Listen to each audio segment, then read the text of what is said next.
In this presentation, we will record an advanced payment or customer deposit, a deposit or payment we have received from a customer before we have provided the goods or services. An advanced payment or customer deposit is a bit confusing because it can look like different types of things depending on the industry we are in. It's also something that's not included in every industry, so it's something that many people aren't as familiar with. From an accrual standpoint, it's a little bit different for us to record this type of transaction since it's not the norm. We usually, in other words, do the work before or at the same time we get paid, not usually getting paid before we do the work. And we want to put it into QuickBooks in some way where we can track that information within the customer field, and therefore we'll actually explore different methods of doing that and best practices for it within QuickBooks Pro 2020, QuickBooks Desktop 2020. Here we are in our Get Great Guitars file. We currently have the Open Windows open. You can open the Open Windows by selecting the View drop-down and going down to the Open Windows list. We're going to be down here in the customer area. We're dealing with customers here, and we're dealing with an advanced payment. They have paid us before we have provided something. Now, this is kind of a controversial topic, actually, because there's a few different ways that we can deal with the advanced payments here, and I'm going to show a way that we're going to deal with it that's a little bit different than you would use in normal kind of accrual accounting, or that you would learn in normal accrual accounting, although it will fit in with accrual accounting as we do the adjusting entry process at the end. And so no matter how I explain this, there's always going to be people that are, questions about this, and that's fine. There's different ways that we can basically set this up, but the way we're going to set it up here is something that's very common that you'll see within QuickBooks, and it has advantages to it that I hope we'll be able to demonstrate. So if you use this method, then it can be a useful method to use, and even if you do not use it, you want to be aware of it if you're working with different QuickBooks files, because it is a method that others will typically use, and you'll run into it from time to time, no matter where you are in the bookkeeping system. Now, what we're going to be saying here is that you'll note that the normal process in most businesses is that we create basically an invoice. We then receive a payment on it afterwards, and that's the normal process. Or we create a sales receipt because we got paid at the same point in time. Most businesses work like that. For example, if I'm a service business, then I typically basically do work. If I'm a bookkeeper, I do work. Then I bill the client an invoice after the work had been done. And then when I create the invoice, that's pretty close to the time in which I did the work, and therefore I can record revenue at that time according to the accrual revenue recognition principle. Or let's say we're in our guitar shop. Someone comes up to the front, gives us the guitar, buys it at that point in time. We have then provided them the service at the same point in time they paid us, and therefore we would record revenue at that point in time because we did the work at that point in time.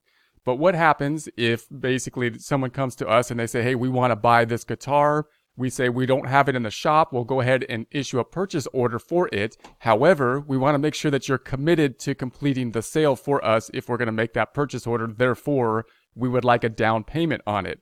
We would like a payment now on it, an advance payment, a deposit on it, you could call it.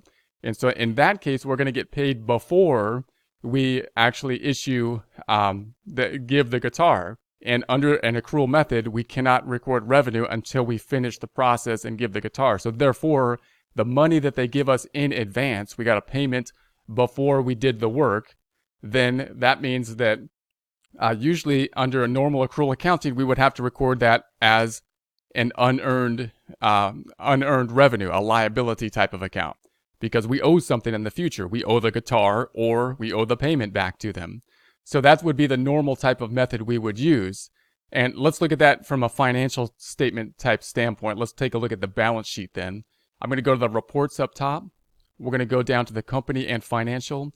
We're going to take a look at the balance sheet. And we're going to change the dates up top in the customized reports. We're going to change the dates from 01/01/20 to 12/31/20. And we'll say OK. So under normal accrual accounting, if you were to learn how would you do that? And note, when would this industry happen? It would happen here, obviously, if we're going to make an order for somebody. It happens in something like real estate, right? When a real estate, if you have to make an advance payment or a deposit that you're supposed to get back at the end of the time period, that's money that hasn't been earned. That's kind of stuff that we're going to have to put on the books as a liability, same kind of idea. or subscription-based items, which are more and more popular now, where we would get money in advance for, say, a year's worth of subscription. Well, that's unearned revenue. We got paid before we did anything.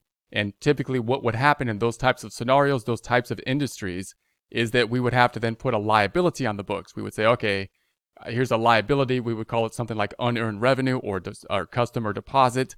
And then when we complete the service, say we give the guitar, we would take it out of unearned, and then we would record it as revenue at that point in time. That's how we would deal with it. When they give us the money, increase a liability, unearned revenue, debit cash, increase cash. And then when we provide them the invoice, then we take it out of unearned and we make it go down, unearned go down, and record an increase in the revenue. So that's great. That works fine. However, the problem is within QuickBooks, we want everything as much as possible to be driven by these forms. And we want to be able to match the invoice or the sales receipt that we will create in the future to the deposit that we received in advance. And the way we would typically do that, the way we usually do that is with the report. If we go to the reports up top, we're going to go to the customers and receivables. We go to the customer balance detail. This report is the report that supports, you'll recall, it supports, if we go back to the balance sheet, the accounts receivable up here, right? Because the accounts receivable is the account that usually deals with customers because they usually owe us money for service we did in the past. In this case, what's happening is they paid us in advance. We owe them money. And the problem is we don't have basically an unearned revenue report. We don't really want to track the customer detailed information in unearned revenue. So in other words, if we were to set up an unearned revenue account down here, it wouldn't be tracking in where we usually track customer report in the customer balance detailed report, which we want it to do. So how can we fix that then? How can we basically fix, because what I would like to do is say, hey, here's someone that gave us a deposit, and then when I make the invoice or sales receipt, match those two up with the same client in the customer report so that it ties out. And it's like, well, how can we do that within QuickBooks? The way we do that within QuickBooks, and again, this is not proper accrual up front, but then we'll do an adjusting entry at the end of it, is instead of making a liability account called unearned revenue, we'll actually create a negative receivable account. So we'll say for Anderson Guitars in this case, they're going to give us a down payment.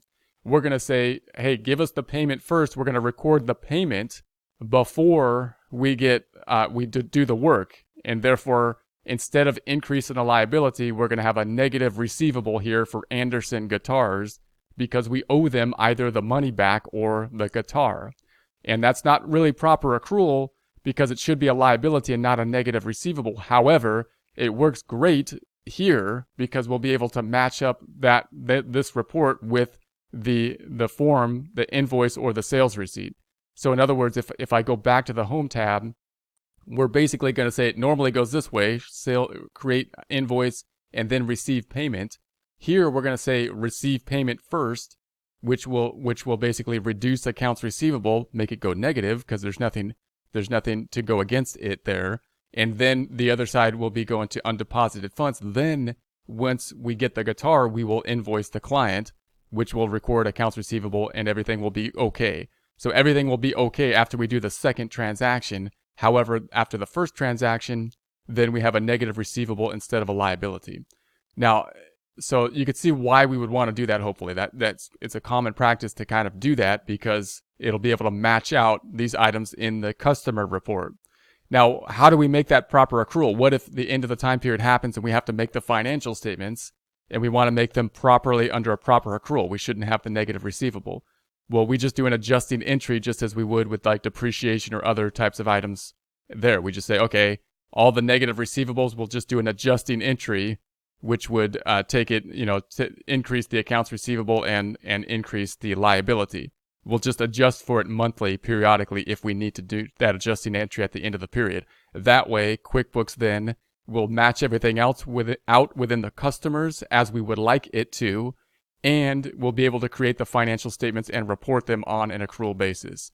So that's what we'll do here. So we're gonna do that process, and let's see what it will look like. If we go back to the Home tab, We're going to say, okay, this is the story. We're going to sell a guitar. Someone came in the shop, wants a guitar. We're going to say, great, we don't have that guitar on us right now. If you give us the advance payment, we'll see if we can put it together, and we'll get it to you, and we'll invoice you later. Therefore, we're going to record the receipt payment, which usually we only record after we create an invoice. However, this time recording it before we create the invoice in order to record the customer deposit. So we're going to say receive payment, and the customer is going to be Anderson. So Anderson Guitars, and it's going to be for the amount of $250. So we said, hey, give us a $250 down payment on it. We're going to say that the date is going to be the 16th. I'm on the 12th now, so I'm going to select the plus button on the keyboard to get up to the 16th. I'm going to keep it as a check that we received. The check number I'm going to say is 5243. And that's going to be it. Now, notice we didn't check anything off down here below, which is usually an invoice. There's no invoice to check off. Anderson doesn't have any outstanding invoices that we sent out. So when we say then that we want to go ahead and record this, we're going to get a pop-up. So I'm going to say save and close. It's going to say, hey, a credit for overpayment will remain on the customer account. You can click print credit memo to save the transaction and print a credit memo. Click OK to save the transaction. Click cancel. We're going to say click OK.